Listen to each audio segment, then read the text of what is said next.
t'a transmis quoi? Et puis toi, que veux-tu transmettre?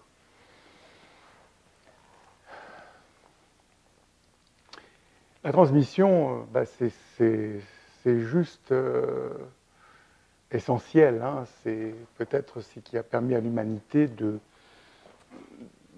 se dégager, on va dire, de toutes les autres espèces et d'avoir quelque part cette place dominante. C'est parce que nous partagions le savoir. En ce qui me concerne, évidemment, la transmission, elle s'est faite voilà, par des lectures, moi, qui m'ont vraiment sauvé la vie. Et qui m'ont ouvert les yeux. Mais c'est aussi, curieusement, la vie elle-même. Voilà ce que j'ai pu, lorsque j'ai été maladroit, dans mes erreurs, dans mes manques de discernement, là aussi, j'ai énormément appris. Je dirais que mes fausses notes ont été très enseignantes. Et elles m'ont amené à... parce qu'elles ont été source de souffrance. Je dirais à la fois mes fausses notes et celles des autres aussi, bien sûr, parce que dans ma vie d'adolescent, jeune homme, je l'évoquais tout à l'heure, j'ai beaucoup souffert, j'ai eu une enfance dure, voilà, mais bien sûr, j'ai fait souffrir, bien malgré moi. Et tout ça m'a amené, du coup, lorsque j'en ai pris conscience, lorsque parfois quelqu'un m'ouvrait les yeux, ce qui est une forme de transmission, là aussi, sur mes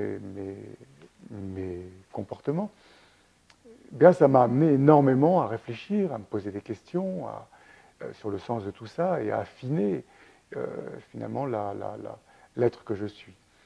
Donc la transmission, je dirais qu'elle est là, elle est dans cette conscience que la dissonance existentielle, d'abord elle est inévitable, et que finalement elle fait partie même du sens même de ce qu'est l'existence. Voilà, si la vie finalement nous envoie ces fausses notes, parce que la vie, elle nous envoie tout de même la maladie, des accidents, et puis la mort, enfin, elle nous envoie beaucoup de choses. Tout ça, c'est une forme de transmission. Voilà, elle nous transmet quelque chose, un message à travers tout ça. Et on se rend compte que ce n'est pas toujours agréable.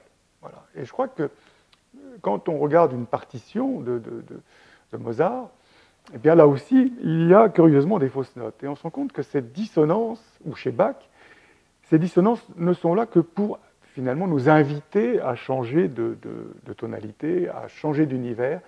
Elles ont ce rôle d'agrandir la partition.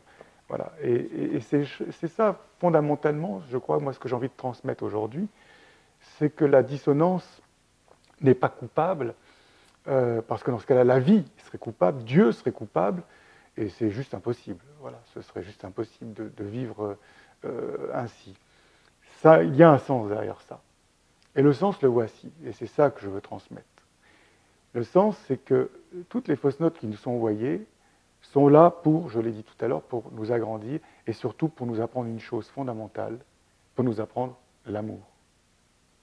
Ça, c'est la première chose. La deuxième chose, c'est que, du coup, ça nous met en face d'une responsabilité. Et ce mot est intéressant parce qu'il vient de deux mots latins qui sont habilitas et respondere, habilité à répondre. Voilà. Et nous sommes habilités à répondre, et à répondre à quoi? Aux fausses notes, aux dissonances. Et effectivement, dans notre société, la fausse note, la transmission de la fausse note, elle est terrible parce qu'elle est vécue toujours comme quelque chose de grave, comme une faute, et qui est pénalisée. Donc du coup, comme nous sommes par nature maladroits, nous nous sentons coupables d'être imparfaits.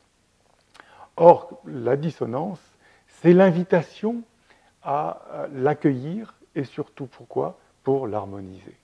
C'est tout le génie de Mozart.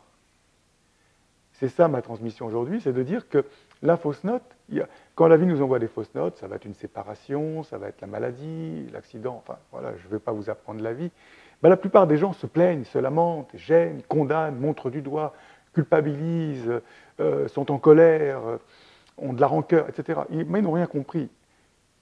Quand il y a une dissonance qui se présente, à ce moment-là, eh ben, relève tes manches et magnifie la dissonance. Pourquoi Mozart est génial? Parce qu'il magnifie la dissonance. Il va amener la fausse note vers l'harmonie, D'ailleurs, la musique est thérapeutique à travers ça, parce qu'effectivement, quand on l'écoute, quand d'ailleurs on va mal, ça m'a fait du bien. Ben oui, ça t'a fait du bien parce que ça te montre le chemin. Voilà, il te montre comment sortir du tunnel, de la souffrance. Alors évidemment, il faut du temps, mais voilà, les clés sont là, il y a les réponses. Donc c'est ça, le sens de la vie, il est là, et c'est vraiment ça, moi, que j'ai envie de transmettre aujourd'hui, à travers Éloge de la fausse note, mes livres, avec la clé d'être. J'ai vraiment envie de transmettre ce message, de dire, arrête de te plaindre. Voilà, quand la vie envoie ses fausses notes, accueille-les et rends-les belles. Et là, derrière ça c'est le sens de la vie, et derrière ça, finalement, il y a une aventure. La grande aventure de la vie, c'est ça, c'est de magnifier les fausses notes. Et finalement, pour conclure, s'il n'y avait pas de fausses notes, il n'y aurait pas d'aventure. Ce serait d'un ennui terrifiant. Je peux vous faire une musique sans fausses notes, si vous voulez.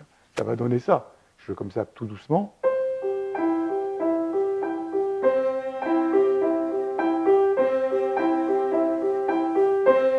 Ça peut durer, ça dure 50 ans. On voit bien d'ailleurs que ça sonne faux.